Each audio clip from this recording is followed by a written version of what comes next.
It's difficult. It's just difficult. Yeah.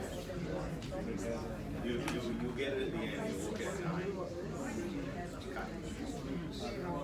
Since retiring, I've renovated this. Yeah. Yes. Yeah.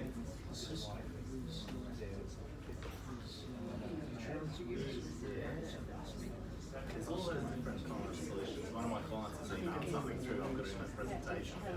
Just altering the house. Could be a way to do it.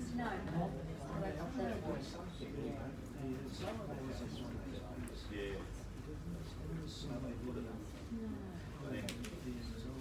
You can go with the physical side, but then you have dementia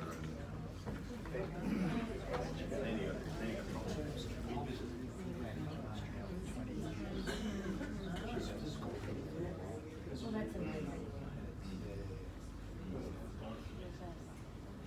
All right, well, I might just make the start. I think we've got everyone here.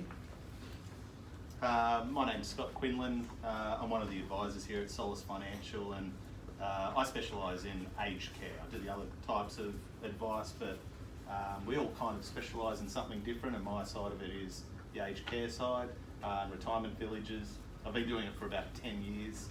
The system has changed a lot over the years, and I'm going to try and do a little bit of a crash course today about the basics of it. It can really get into a lot of detail, and it helps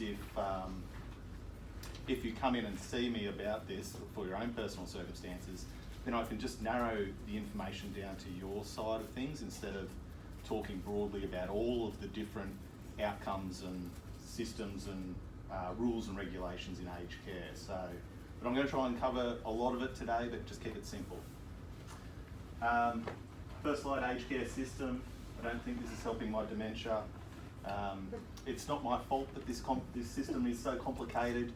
The government is just trying to create a system which is fair for everyone, but in doing that, there's lots of rules, which makes it complicated. That's us. Okay, this is our disclaimer. It's really important. I'm just going to read a couple of these. So the rules of this are based on in January 2019. Okay, they generally change 4 times a year and generally change with the age pension system. A couple of years ago, they really changed the aged care regulations and rules. So some of the terms that you might hear today, you might have heard other terms in the past, like bonds and things like that. Well, it's all just changed. But please, just the last one, do not use any of the information in this presentation to make financial decisions.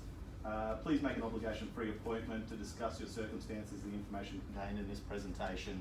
It's too hard to do it going off this presentation. I'm just going to talk about retirement villages, accommodation, tenure, fees and tips, aged care, how the accommodation works, their fees, examples. It's going to run for about 40 minutes, and I'll do some questions at the end if you like. When putting together this presentation and sending out the invites, one of my clients wrote me an email and said, Scott, I think you should talk about doing up the family home instead of moving out of your home and just doing up your family home so you can stay there for longer. He wrote me a nice email and I asked him to send me some photos. And so what he's done is he's put in a lift in his house. So there's some stairs there. He's put in a lift that goes up into the living room. And that was a pretty easy change for their house. He said it cost them about $45,000. So it's not cheap, but if you want to stay in your home and you've got stairs, that's an option. But it doesn't help with things like dementia. That might help with the physical side of things, but you might spend $40,000 on a lift, and then the dementia starts to come, or something like, or some other where you've got to move anyway, and then you've got to think about, well, is a lift in the middle of the house going to affect the value of the home? Okay, so that's just one thing, but it's a solution.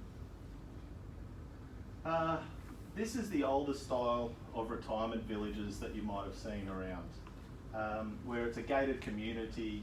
The townhouses or houses are all built with sort of no steps, ramps, all configured for retirement living, and generally they organise things like Meals on Wheels and Blue Care and things like that to come and to help residents in there, so it's all very well organised. But that's the older style that you'll probably see.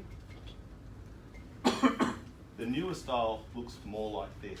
So more and more when I go around to see aged care facilities and retirement villages, they're looking more and more like this, where you'll have a big apartment building, where you have your own specific apartments. It's all built for good, easy access ramps and things like that, but they look stunning. Other photos of them, they've got things like indoor golf driving ranges. They generally have beautiful restaurants down on the bottom. These photos here of a facility in Newstead, which I think is beautiful and good value for money. This one in Newstead has a whole rooftop area which you can sort of reserve for birthdays and things like that. You can go there, have your son's 40th birthday or grandkids' 18th or something like that. It doesn't cost you anything. You reserve it. They usually have good quality chefs and things like that you might pay. They can cater it and those kinds of things, but I mean that's the kind of change in lifestyle that some of these aged care facilities can give you. So there is a big difference between the older style things and the newer style. These ones here, you might have all the services in the building itself. So you might not have Meals on Wheels and Blue Care coming out. They might have dedicated staff internally doing all of these kinds of things, which you can pick and choose. Okay, so retirement villages and aged care are different. They're two different acts in the Australian system, and they have two completely different fee systems and rules and regulations. So retirement villages, you generally have your self-care units, which are fully contained dwellings with a kitchen where the resident looks after their own needs, kind of like the older style ones, okay? But then you've also got serviced units, usually do not have full kitchen facilities. Meals are generally provided in a communal dining room. Other services such as cleaning, laundry and personal care may be provided for a fee, okay? So generally you've got your self-contained ones, if you want to do that, cook your own meals, or not, okay? The tenure for retirement villages, just going to talk about two of them, which is what I see mostly. There's a loan and license agreement, so the village operator retains ownership of the property. The resident pays an entry contribution in the form of a donation or loan, and in return the resident receives a license to occupy a unit and use the village facilities. The other one is a leasehold. This is probably the more common one I see, is the operator again offers the resident a lifetime lease for which the resident pays the operator the initial price for the unit. The initial price covers the cost of the resident's individual accommodation and share of the village facilities. The initial price may be made up of either a prepaid rent or a fundable deposit or loan. What this is trying to say is you don't own the property in a lot of these retirement villages or independent living, okay? You pay like a lifetime lease and they'll let you live in there and provide you all these facilities, and when you move out or pass away, generally they'll refund a fair portion of that lease amount that you pay. But you don't own the place, so you can't change the windows or knock out a wall and things like that without prior approval, okay? The fees in retirement villages. So the first one is the entry contributions. It's an initial entry price when the resident moves in. This amount is usually similar to what you pay for purchasing a property. So if you see a townhouse in one of the older styles, and you would think that that's about $500,000 if you were to buy it, well, you'll probably find that the entry contribution, how much you pay up front, is the same amount. It doesn't mean that you own it, but that's probably the lifetime lease for it. Same with some of the newer style and the units. If you might see a unit where you would think, well, that's probably worth about $600,000. That's probably what it's going to be. Okay. The ongoing fees, this varies between facilities and covers the cost of running and maintaining the village. Ongoing fees may include contributions to a works fund for major improvements to the retirement village. In addition, ongoing fees may cover payments for council water rates, etc. It's kind of like a body corporate. I think that's the best way to think about it is it's a body corporate, covers the cost of running. If there's a tennis court, well, we're going to need a maintenance person to, there's hedges, we need those kinds of things, okay? Exit fees. So this is the big one with retirement villages. This ongoing fee isn't too bad, it's normal, it's what you'd normally pay for council rates and things like that, but the exit fee is where the facilities make their money. It's also referred as a departure refund, deferred entry fee, or deferred management fee. It's probably the term you'll hear the most is deferred management fee. They're usually calculated by multiplying the percentage of the resident's equity by the number of years the resident has lived in the village and deducting this from the money the resident is to receive back. So when you move out or pass away, how much you receive back is generally what you put into it less whatever the deferred management fee or exit fee is. There can also be refurbishment fees and legal fees, okay? They're just different. Every retirement village is different how they structure this. The exit fee. This is the deferred management fee. So this is just an example. So let's say mum pays an entry contribution of $500,000 for an independent living unit, okay? The deferred management fee will be in the contract. Will say that it is 10% per year up to a maximum of 40% of the entry contribution. Now those numbers and how that's structured is different for nearly every facility I see. That's probably around about the average of what I see, but some of them have it on 40% of the exit value. So whatever they sell it for, not whatever you put into it, okay? So let's just say that this is the example. Mum moves into aged care after 3 years. So mum's gone into a retirement village, she's been in there for 3 years, she paid $500,000 and now she's moving into aged care. Well, the retirement village would pay her back the amount of entry contribution she put in, less the deferred management fee. So that she would receive $350,000 back of her entry contribution. So she put in $500,000, in 3 years' time she moves out, they pay her $350,000, okay? The retirement village then goes and sells the property for $550,000, which would then mean that the facility has made a profit of somewhere between of the amount that they've paid back to mum and how much then they've sold it on for, sort of $200,000 in 3 years. It's important to understand that calculation, and it's important that you're happy with it. These facilities, they aren't free, and those ongoing costs are generally just to cover the costs. The facility's got to make a profit somehow, and that's pretty well how I see they do it. Government assistance. There is government assistance for retirement villages. The age pension, it's calculated based on assets and income. The question becomes, what about the family home? Okay, so if you're going to keep the family home, rent it out, sell it, that will change what age pension you're going to receive. Because if you sell a house for $1 million and then buy a retirement village for $500,000, well, it's going to free up a lot of money, and they're going to assess that, and that will change your Centrelink payments. Okay, Centrelink will assess the former home as soon as you move out. So if you, and then if you rent your home, the rental income is also counted when calculating your age pension entitlement, okay? So as soon as you move out of home, move into these retirement villages, it's going to be assessed as an asset, so there's going to be a change in your age pension. They also look at deemed income on liquid assets, not interest. It's too hard for Centrelink to work out how much interest you're receiving on all your different bank accounts, shares, debentures, term deposits. It's also, and then whenever the interest rates change, it's too hard for Centrelink to work out all of those for yourself, let alone everyone that's on the age pension. So quite simply, they deem it, okay?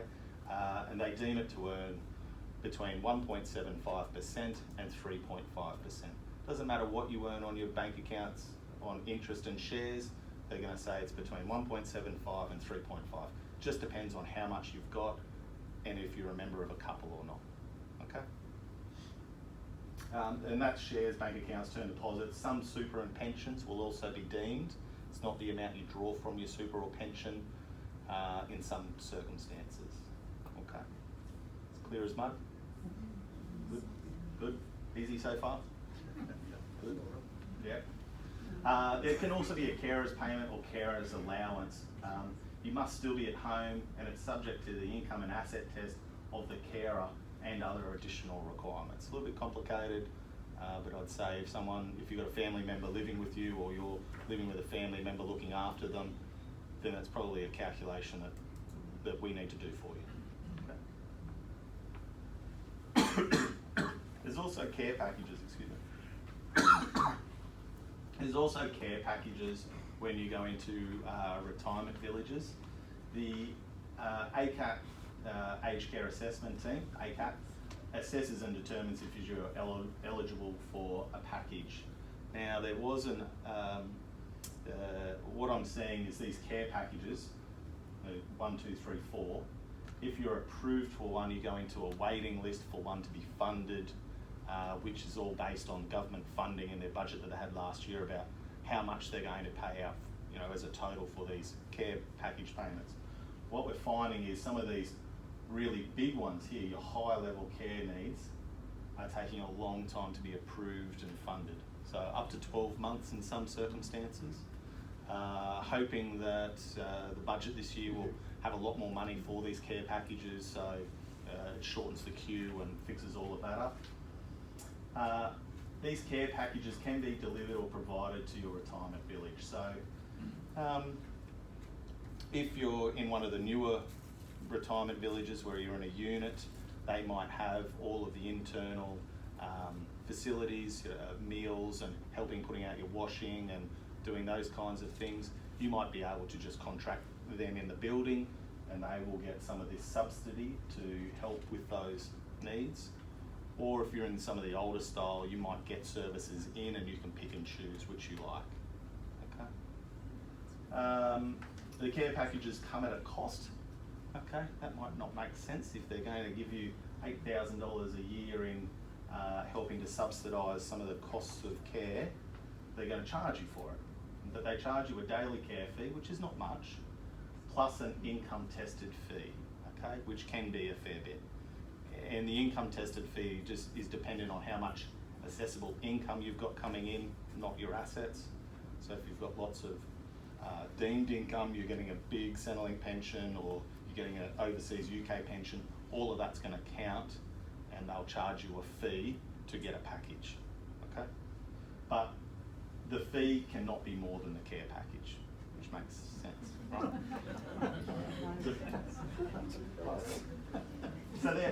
So they're the amount. Low level care needs $15,000 a year. That really does go a long way to help with some of the expenses of hanging out the washing, meals, all the things that the ACAT assessment team says that you should need.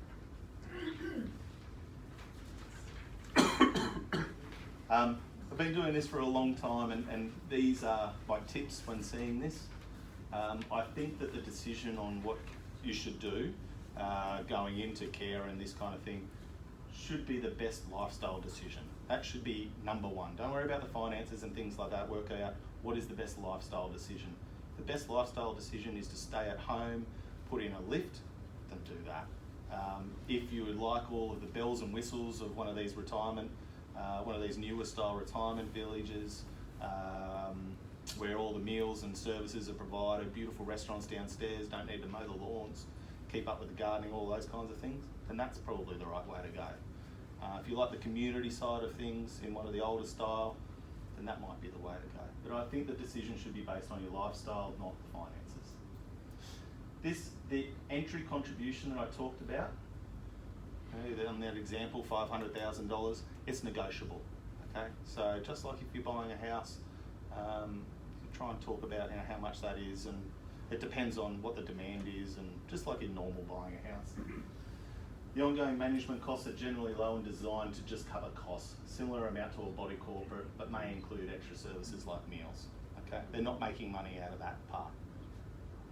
The deferred management fee is very important to understand before signing any contracts.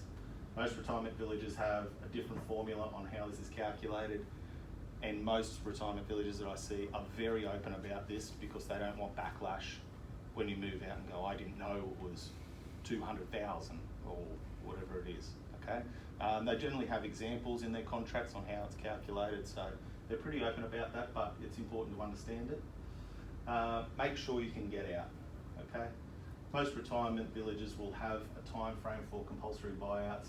You don't want to be stuck paying ongoing management costs for a long time after you've moved out. So a couple of years ago, there was a few facilities down the Gold Coast where there's a lot of backlash where the mum had passed away in a retirement village, but the retirement village hadn't sold the unit to anyone else yet. So the estate couldn't get the money out of the unit because it was based on when they would sell it, not when you moved out, okay? The other thing with that as well is you're stuck paying those ongoing monthly fees even though you're not there, okay? So a lot of facilities don't do that anymore. They have a compulsory buyout 6 months or something like that where the facility will buy it back off the person and then it's up to them to then resell it, things like that. So it really came about with some of these Gold Coast ones trying to sell it for more than what it was worth and no one wanted to buy it, okay? Aged care, okay, this is a completely different act. It's a completely different set of rules and that kind of thing. This is the older style, okay? Might look a little bit more like a hospital. Some of them are generally referred to as nursing homes. That's just old language. They're called aged care facilities now. I describe them as homely. Some of them are really nice. There's usually what I find is a kindergarten or something like that next door, and they do all drawings and pictures, and they can bring over the kids and that kind of thing. I'd describe them as homely. There's nothing wrong with them. They're generally cheaper and easier to get into. This is the newer style that I'm seeing more and more now. Okay, there's a lot of facilities being built, and some of them I walk into and just go, wow, this is the Marriott would take notes off this kind of quality.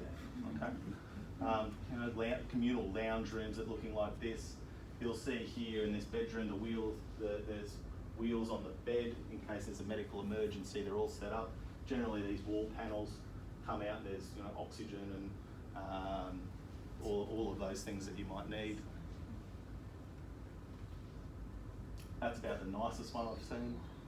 But you get what you pay for, so. But that's an aged care facility, okay? So the older style, that's what it is now. Okay, the fees. What I see is it's those with money and those without it, okay? There's two sets of rules. So if you've got those with wealth, and what's wealth? Well, they define it and it's based on assets and income, but for those residents that can afford aged care, you might still be on an aged pension though. So you might think that people on an aged pension would be someone without wealth, all right, but not necessarily. You need to pay a refundable accommodation deposit. That used to be called a bond, same kind of thing, but they call it a RAD now, refundable accommodation deposit. It's government guaranteed, refundable on death. There's no exit fees or anything like that associated with it. You put in $500,000 when you pass away or move out, $500,000 back. Okay. You may have more choice of facilities if you've got money. Okay. And placement consultants might be a good idea. A placement consultant is someone that you would go to and they know, and you would explain the situation. You explain what, I'm just going to use mum as an example, you explain what mum really likes, and they will know all the facilities in the area, who's got vacancies, how much they cost, what the staff are like, and can help you narrow down the search and find a good facility. I've been doing this for 10 years. If my mum was to go into aged care, I'd get a placement consultant, Okay, they generally cost $1,000, but I think well worth it. They jump to the head of the queue when a placement consultant goes to the aged care facility. They know that you're serious. They know you're not wasting their time. How do you contact them? How do you contact them? I've got a couple which I'd recommend, but you can just look them up. I would say if you're going to talk to a placement consultant, ask them if they take a commission. That's a big thing. A lot of them don't anymore. They just charge an upfront fee. But you can punch it into Google, placement consultant for aged care, we'll come up with a list. But if you need a referral, just give me a call. Those without wealth are generally called low means residents. Okay. For those new residents who don't have a lot of assets and or income, there's a different set of rules. I'm not going to talk about these rules today. I'm just going to talk about these ones. That captures most people. What's a lot? Okay.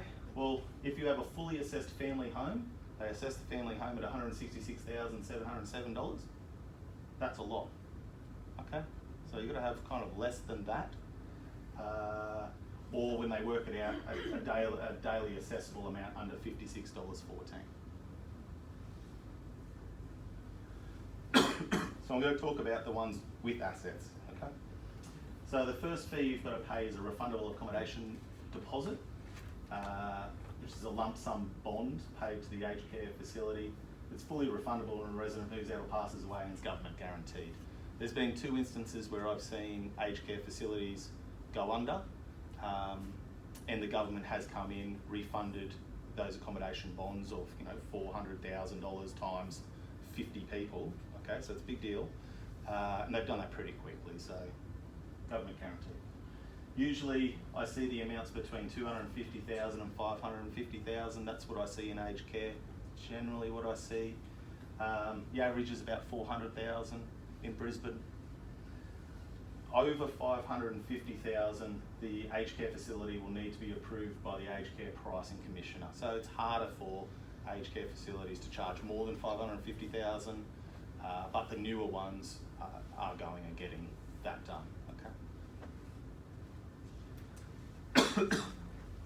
If you don't have $400,000 as a lump sum to pay the aged care facility, which most people don't, you can get what's called a RAD, a refundable accommodation deposit, which is kind of like a loan.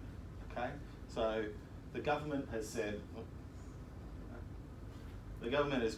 well, we understand that most people won't have $400,000 on the day they want to go into aged care, so we will offer a loan arrangement.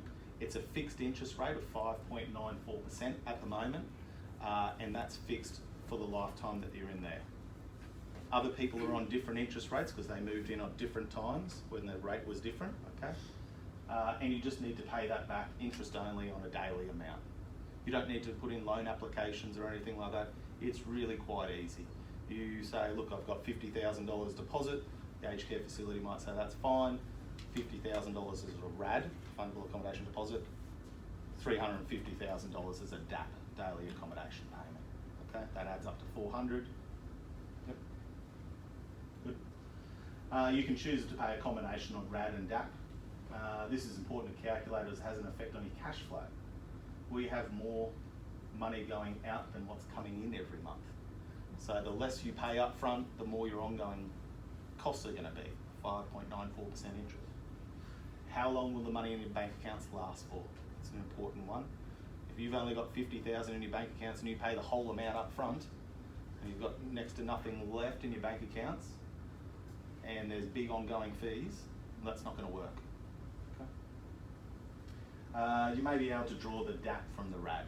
Okay, so if the ongoing costs are high, the interest, you could take that from the deposit that you paid up front. Okay, and most aged care facilities will allow that very much. That's kind of like drawing down on a home loan. Like if you had a home loan and you paid $100,000 up front, and you could take the interest from the amount that you paid, kind of like that. Other fees and other fees in aged care. There's a daily care fee. That's $50.66 per day. It goes up when the age pension goes up. It doesn't go up a lot. 10 years ago that was $42, so now it's $50. That was 10 years ago, so it doesn't go up a lot. It's not negotiable and it's standard by everyone. Everyone pays that on if you've got wealth. There could also be an extra service fee. Extra service fees can be from about $12.50 per day up to $100 per day. $100 per day, you're in somewhere very nice. Okay. You may not get any extra services when they have extra services fee, but the staff might be paid more and the staff might have a longer tenure. So if the aged care facility quotes an extra service fee and you say, well, I want a newspaper and a drink every night, well, you might not get that, but the staff might be better and they might have been around for 10 years instead of a big turnover of staff. Just what I see. Or other facilities might give you better meals and newspapers and a drink on a Friday night, that kind of thing. As a tip, just watch out for low RADs, so that's the amount that you pay up front, and high extra service fees. Take this into consideration. Sometimes I see aged care facilities doing that where they might say, hey, to get in it's only $250,000, which is low, but they might have a $50 a day extra service fee. All right, so while they don't charge you much on this hand, they're charging you a lot on this hand, okay? The means tested fee. Okay, so this is really for, to help subsidise people who don't have a lot of money and make people who do have a lot of money pay more, okay? It ranges from $0 per year to $27,000 per year charged daily, okay? That's the cap. The maximum lifetime capped amount is $65,000, so if the Department of Health and Ageing classify you as very wealthy and you've got to pay $27,000 a year, well, you're only going to pay it for 2.4 years until you get up to $65,000. Okay. It's difficult to calculate. The means test fee is difficult to calculate. The government's got a good website to help with a calculator on it to help do that, but you've got to know what to input. Like what's a liquid asset? Is the family home calculated, counted? Is super or pensions counted, and if so, how?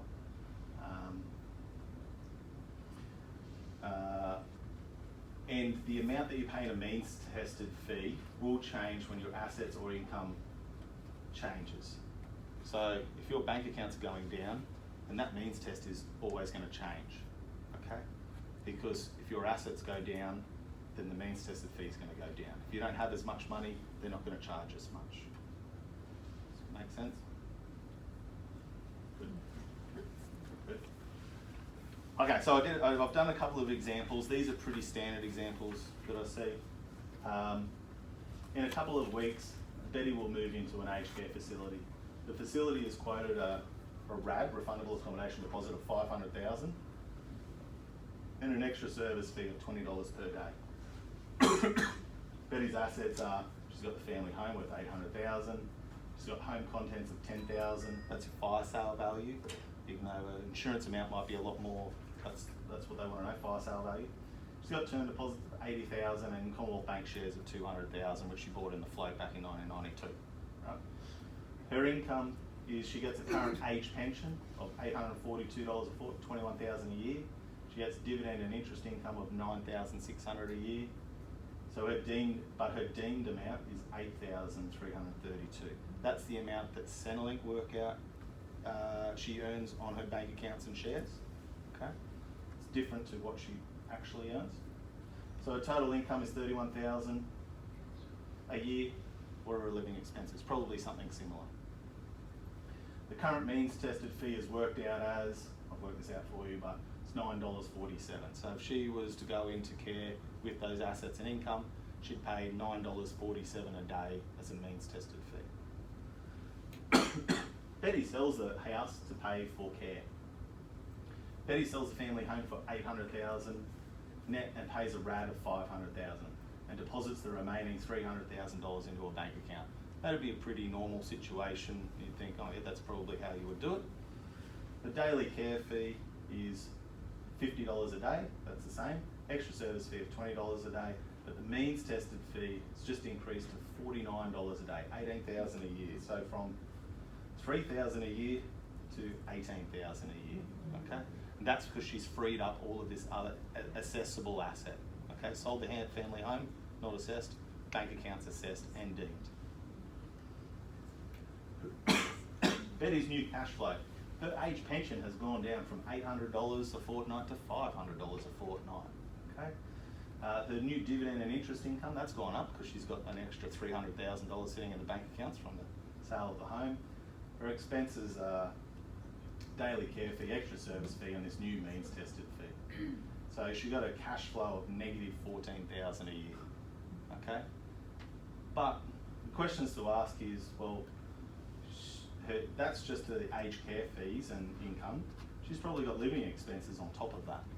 Now, her living expenses won't be as much because the aged care fee will have meals and they pay for the rates and electricity and all those kinds of things. So her living expenses aren't going to be as much, but there's still going to be a little bit. How long will the money last? Well, she's freed up another $300,000, so it will last a long time, so I probably would say it would be fine. What does that have effect on her estate assets? So her bank accounts are going to go down over time, so it is going to affect the amount that people inherit. Or, all right. What if she kept the home and rented it out? That'd be an option. You don't need to pay the full amount of the RAD. You can just pay it interest only at 5.94%. The house would still be an exempt asset, so she'd keep her age pension. Her means tested fee wouldn't be as much because she doesn't have as much assessable assets and income, so that'll be a lot lower. And she sold her shares to pay for the RAD. All right, or she paid a fair bit of the RAD out of those Telstra shares. There could be capital gains tax issues if she did that. And who is the guarantor? I haven't talked about this yet, but when you go into aged care, someone will need to sign as a guarantor. And this is just in case mum runs out of money and someone's got to be stuck paying the bill. Okay. Example 2. Nice and simple. Bill and Mary are married and live at home. Their yearly living expenses are $30,000 a year. Mary has had a fall and ended up in hospital. The hospital has advised that she cannot be released home and they have 10 days to find a suitable aged care facility, or they would. That's a common scenario. I usually get calls from the hospital car park where they've said, the doctor has just said that mum can't be released home. They're going to move her into an aged care facility because they want to free up a bed. I can see the point from the hospital. They've got, a lot of beds, there's a lot of sick people who need beds, and they can't be an aged care facility for those people.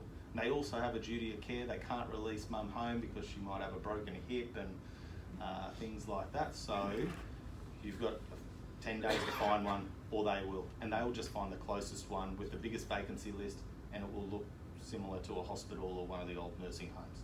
Not ideal. And you don't really want to move mum twice. So if she goes into one of those for a week, she's really upset, then you have to move her to another one.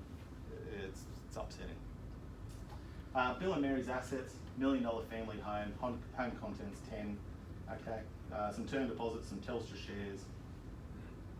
Their income is $647 each a fortnight. The deemed dividend and interest income $14,000.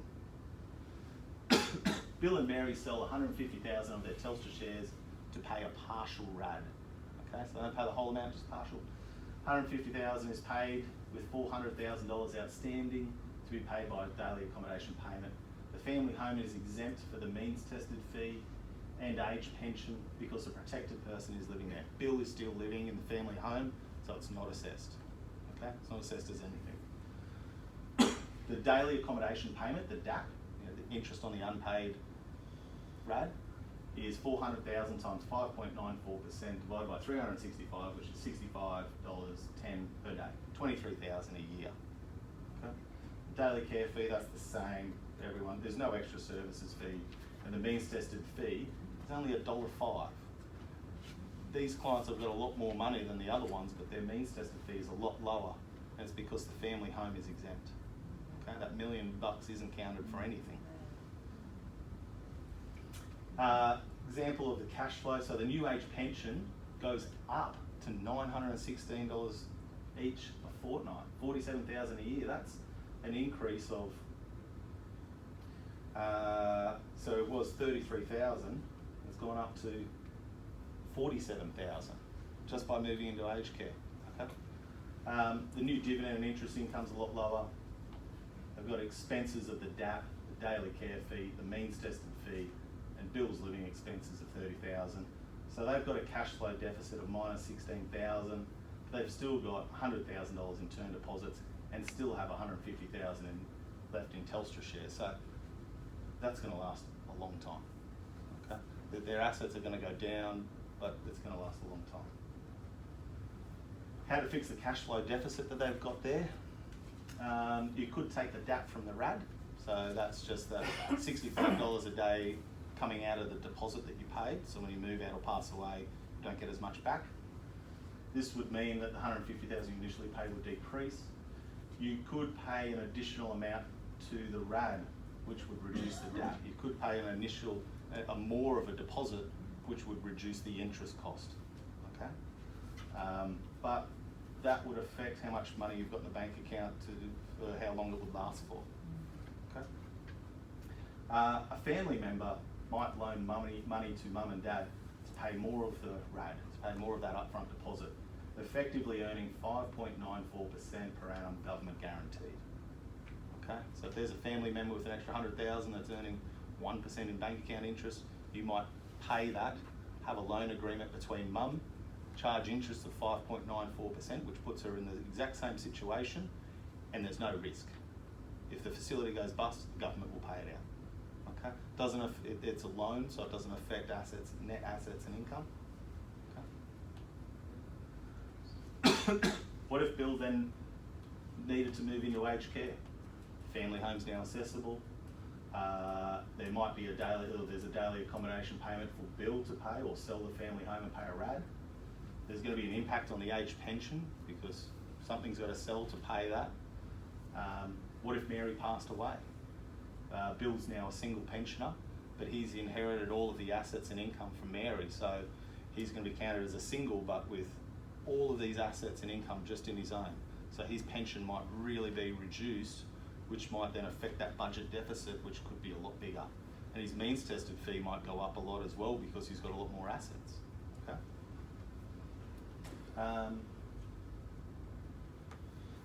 In my opinion, your objectives going into the next stage of life, into aged care or retirement villages, should be, what's the best lifestyle decision for you? That's number one. You answer that one first, and then we can sort out the rest. We then work out what's the effect on cash flow. We want as much money coming in and as least amount going out, and if that can be from the government, that's great. And then lastly, what's the effect on the estate assets? So if you're taking DAP from the RAD and things like that, might not be a cash flow item, but it is affecting your estate assets. Okay. Our services, I help with negotiations. I come up with a plan. I usually look at, say, 2 to 5 scenarios. So, if one person passes away, this is what it would be, or if we structured it like this, this is what it would be. If we rented the home, this is what it would be. I look at the cash flow. How long will the money in the bank accounts and liquid assets last for? Don't want to run out of money.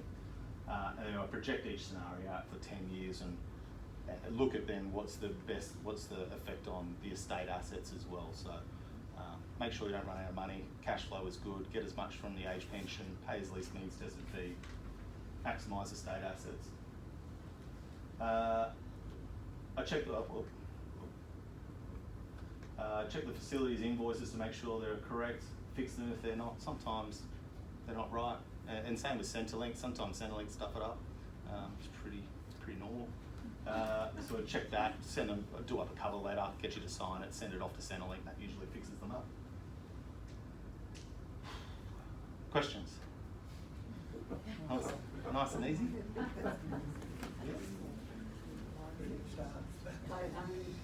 Stay at home. And stay at home becomes a problem if the doctor won't release you home, or if you have dementia. That's a tough one. Yeah. Steve? Question. Are you seeing more models where the two in the same complex where the retirement living is? Yeah, a couple. It's fairly new where you have the retirement village in the same in the same building. So you got a big building, and you got retirement village stuff on the top 10 floors, and you've got the aged care facility on the bottom 5 floors. So if you're in the retirement village and you're all independent, and then something happens, and you need more serious help, whether it's dementia or physical or anything, something like that, you can just move floors, which I think is really good. There are different acts and there's different fee arrangements, but I think the new world is going to be more of that, where it's all combined into one, and you just kind of move rooms, and they're coming up with some really innovative solutions on how the finances work. You don't really want to pay a big exit fee and then have to pay another entry fee or upfront fee on the aged care side, which is it's a bit of a, it's a bit awful. But they're coming up with good solutions about that, I think, where they just make the entry contribution the same as the exit, and they have that in the contract. Phil, up the back. Scott, just a quick one, mate. Following an ACAT assessment, if somebody living in own home is judged as a level 4, Yeah. can they remain in own home, or are they obliged then to go to a care facility? I don't think so. I think they can still remain in the same home. So in that case, would they still benefit the 50k allowance? Yeah, yep, and that just pays for the services that you have in your home. So it's kind of like a use it or lose it scenario, but you can get all of these facilities. And the government in the last budget really pushed that. They wanted people to stay in their own homes and had all this funding for it. It's nowhere near enough funding, but yeah, so you can. Yep. Thank you very much, Scott. What if one, if you go into one that has retirement and Aged care. aged care, if one needs very extensive and one doesn't, Yeah. how does that work? I like that. I think it's a really good solution. Let's say husband and wife, they both go into a retirement village in one of these new ones in a unit complex, and dad has a fall and needs more medical attention, medical care. He can just move rooms. So mum would still be on her retirement village side, dad would be in the aged care side in the same building. They'd meet up for coffee and breakfast and all those kinds of things, but just at night they'd probably go to different rooms, and they'd just have different care needs. So there might be a nurse walking around 24 hours a day up on dad's side, helping him, if he needs to go to the bathroom or something like that, they can help and do all of those kinds of things, where mum can still enjoy where she is, and then when she needs more care, then she can just go up to the same room. Yeah, more and more, and I really like that scenario as a lifestyle situation. Yeah. You find a lot these days will go into the over 50s lifestyle villages instead of the retirement villages, because they don't have to pay the Deferred management fees, fee. all that sort of stuff. It's probably not. It's not my area. If you were going into the over 55s, you probably wouldn't come and see me for aged care or independent advice for that. So if your question was, do I see a lot of it? No, but I'm probably not the right person. Yeah.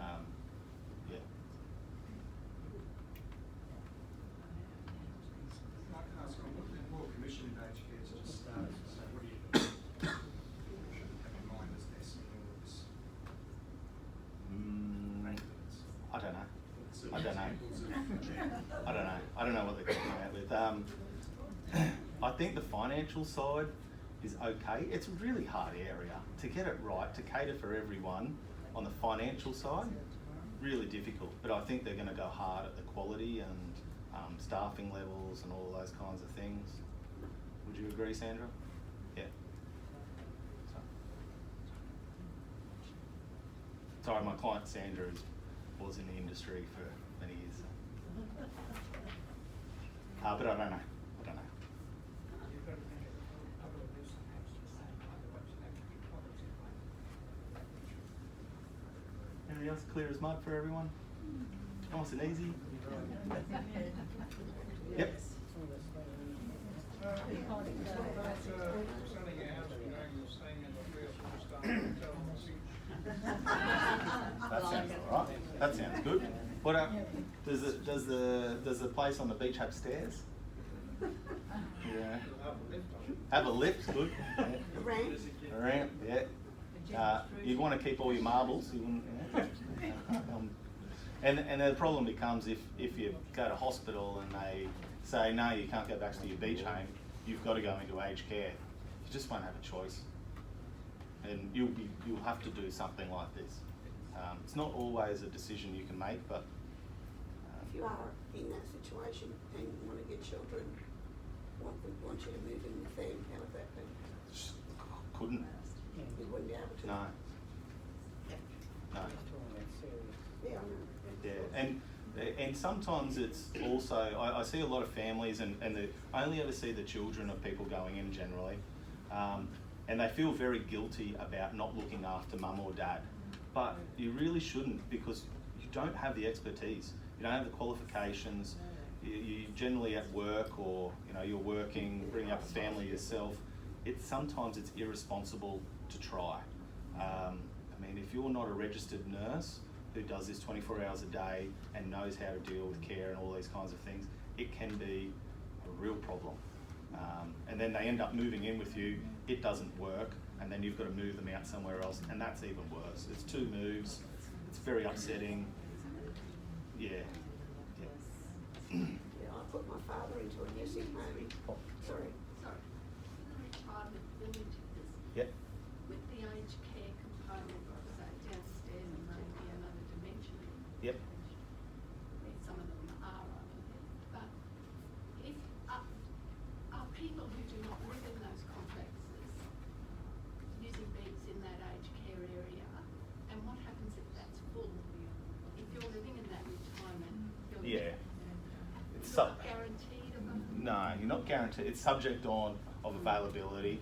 All of it's subject on availability, and unfortunately what availability means is someone passes away. And most aged care facilities, well, it depends, but a lot of aged care facilities will have a waiting list, and I would say if you lived in the same complex, you'd be right at the top, okay? They want to keep people in the same building. They don't want to lose residents. They want to keep them there. They know them. The facility know them. They're kind of a low risk. They know that they don't have behavioural issues, and they know what care they need. So they generally go right up to the top. And then they would probably just keep them in the retirement village side until one became available and then transfer. That's what I'd say. Yeah. But those photos of the newer place, that was one where they had retirement village and aged care. So what's the range of prices for those ones? Retirement village, probably 4. 535 to about 1.2. Yeah, 639,000 was the last client went in there. That's about average, I think. 639. So what happens when you Jackie, go from the retirement part of it to the Aged care. care part? Yeah. And you've paid, 650,000. Yep. So the process is you get the 650,000 back, Less your deferred management less fee. the deferred management, and then you Pay the amount then you pay the new amount, the entry contribute, or the RAD. Yeah. You can pay that RAD or DAP. That's a bond or interest only, right? Up front. Now, but some of the really good solutions that they have is they build it into their contract to say, if you go into aged care within the same facility, we won't charge more as the RAD as what you get back. So you're kind of guaranteed financially to go in there. I really like that. I think they're going to be more and more, and that's going to be the future. So you don't have to worry about not having enough money going into aged care from the retirement side. It's new. I talked to a few facilities about that, and I punched holes in a few different things, and I think they fixed them up. So it should be. Yeah. They generally charge like another fee, like a membership fee or something like that. It might be $3,000 a year or something like that to have that guaranteed that you can go into a room based on availability with the exit amount that you have. Yeah.